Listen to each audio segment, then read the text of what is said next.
3:30 a.m. September 16th, 2025. Darkness swallows every shred of light in the Gulf of Aden, aboard the USS Laboon, a destroyer escorting the USNS Guadalupe. The radar suddenly lights up like a Christmas tree in a nightmare. Exhausted sailors, eyes bloodshot from long shifts, mistake it for a cluster of fishing boats, a common sight in these deadly waters. But no. Minutes later, the truth hits like a steel fist. 30 speedboats, engines roaring at 40 knots, carrying over 250 pirates. These aren't petty thieves. Led by the infamous Khalid Qadar Abdul Rahman, a warlord who built a brutal empire along Somalia's lawless coast. Later, intelligence reveals they're a paramilitary force, rigorously trained, tightly organized, armed with black market weapons, AK-47s spitting fire, RPG-7s ready to destroy, and 50 caliber machine guns mounted on boat prows like a beast's fangs. The stakes? A catastrophic disaster. The Guadalupe carries 8.2 million gallons of JP-5 fuel, enough to power an entire carrier strike group for weeks. If the pirates succeed, it's not just a hijacking, it's a fireball equivalent to 30,000 pounds of TNT, blazing for miles, plunging the world's busiest shipping lane into chaos. Captain Michael Harris on the Laboon feels the crushing weight on his shoulders. His 290-strong crew, true American heroes, know one thing: a single shot in the wrong place, and it's all over. Alarms scream, red lights flash across the command deck like fresh blood. All hands, battle stations. The order echoes, tightening every heart. Sailors race to their posts, fingers trembling on triggers, sweat rolling down foreheads. This isn't a drill. This is full-on war at sea, with the first shot seconds away. Can America's heroes hold the line against overwhelming odds? Or will the pirates carve their names into history with an unthinkable tragedy? The battle is about to erupt. 4:20 a.m. The pirates strike like a raging storm. Their boats slice through black waves, closing in on the Guadalupe with terrifying speed. From the Laboon's bridge, Captain Harris watches a nightmare unfold. Waves of small boats, unleashing relentless fire. Sparks fly as the first RPG slams into the tanker's stern, tearing through steel, igniting a fierce blaze that licks the deck. The crew rushes in, hoses blasting water in a desperate bid to extinguish it. Miraculously, they douse the flames in minutes. But the warning is clear. One more hit, and 8.2 million gallons of fuel will turn the sea into a firestorm. The pirates don't stop. AK-47s roar like thunder. PKM machine guns howl. DSHK 12.7mm cannons pound like war drums. RPGs whistle through the air, one missing the Laboon's bridge by just 8 feet, shattering glass, injuring 4 sailors with shards and shrapnel. Another rips through the deck, wounding 2 gunners badly, but they grit their teeth, standing firm, fighting like unyielding warriors. Thick smoke blankets the sea, the crack of explosions drowning out the waves. A pirate boat charges the tanker, shouts of battle rising, but a 50 caliber barrage from the Laboon tears it apart, debris crashing into the churning waves. But the U.S. Navy strikes back with deadly precision. The Laboon's heavy machine guns thunder, splintering wooden boats in seconds. 5 miles away, the cruiser USS Cape St. George hears the distress call and charges in from the south like an avenging angel. Its 20mm phalanx system unleashes a storm of bullets, nearly 4,500 rounds in the first 10 minutes. In under half an hour, 9 pirate boats are destroyed. Their crews neutralized, scattered across the sea. A fuel tank on one boat explodes, disabling 15 attackers instantly, the shockwave shaking everything. Yet the pirates keep coming. 21 boats surge forward, trying to board the tanker for hostages. An RPG launches 200 yards from the Laboon's bridge, exploding on the water, its shockwave knocking sailors off their feet. As dawn breaks, the sea becomes a graveyard of charred wrecks and shimmering oil slicks. 70 pirates are neutralized. 9 American sailors are wounded, 2 severely. 7 hit by shrapnel and burns. Outnumbered 10-1, the U.S. ships stand like fortresses. This isn't about ransom. This is all-out war on the waves. As the sun rises, more pirate boats charge in. The battle rages like a furnace.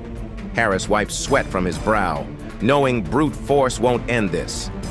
He calls for reinforcements, his voice steady but urgent.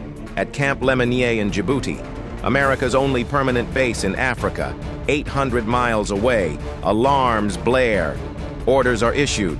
Deploy MQ-9 Reaper drones for real-time surveillance, scramble helicopters, prep SEAL teams for a ground assault. Harris gives the order no captain wants. Prepare for a land counterstrike. America isn't defending anymore. They're taking the fight to the source.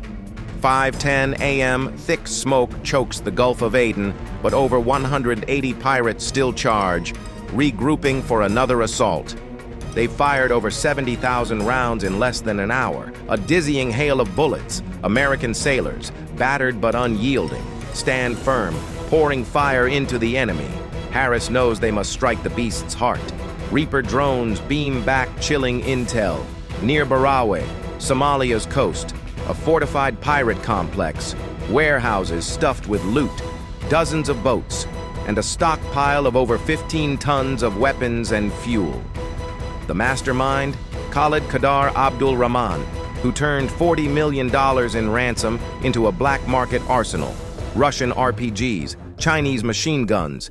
His network transformed coastal villages into launch pads for sea attacks. The plan takes shape. Hold the line at sea, then hit the stronghold. 3 CH-47 Chinook helicopters roar low, each carrying 120 elite SEALs armed with night vision goggles, laser-guided rifles, and explosives. Escorting them, 3 AH-64E Apache attack helicopters, each with 30mm cannons packing 1,200 rounds and Hellfire missiles ready. An MQ-9 Reaper circles above, providing live surveillance. At sea, the Cape St. George shields the tanker while the Laboon reloads for the next wave. The message is clear. America's done playing defense. As helicopters near the coast, tension surges like a tsunami.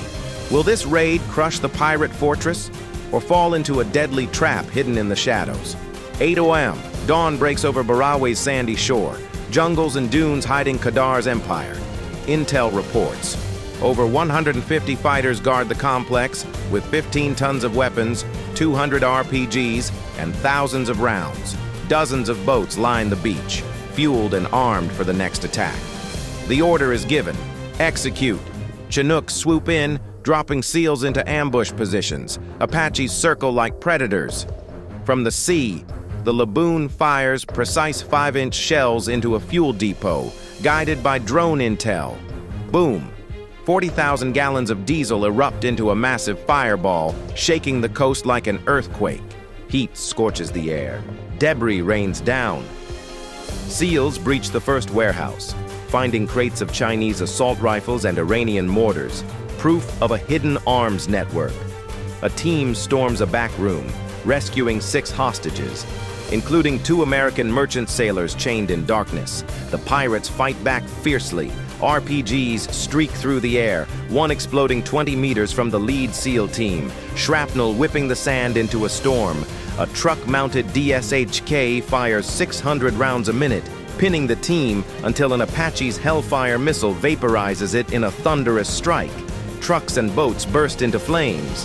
By 8:45 a.m., SEALs rig explosives in the arsenal. Blasts rip through the complex, leveling warehouses in a chain of raging fire. Apaches strafe fleeing enemies, cutting off escape routes. Chinooks extract the team safely. In under an hour, over 90 pirates are neutralized, 60 captured. The complex is reduced to smoldering ash, smoke billowing miles across the Gulf. The U.S. Navy didn't just protect the ship, they dismantled the empire at its roots. But as the SEALs lift off, a haunting question lingers.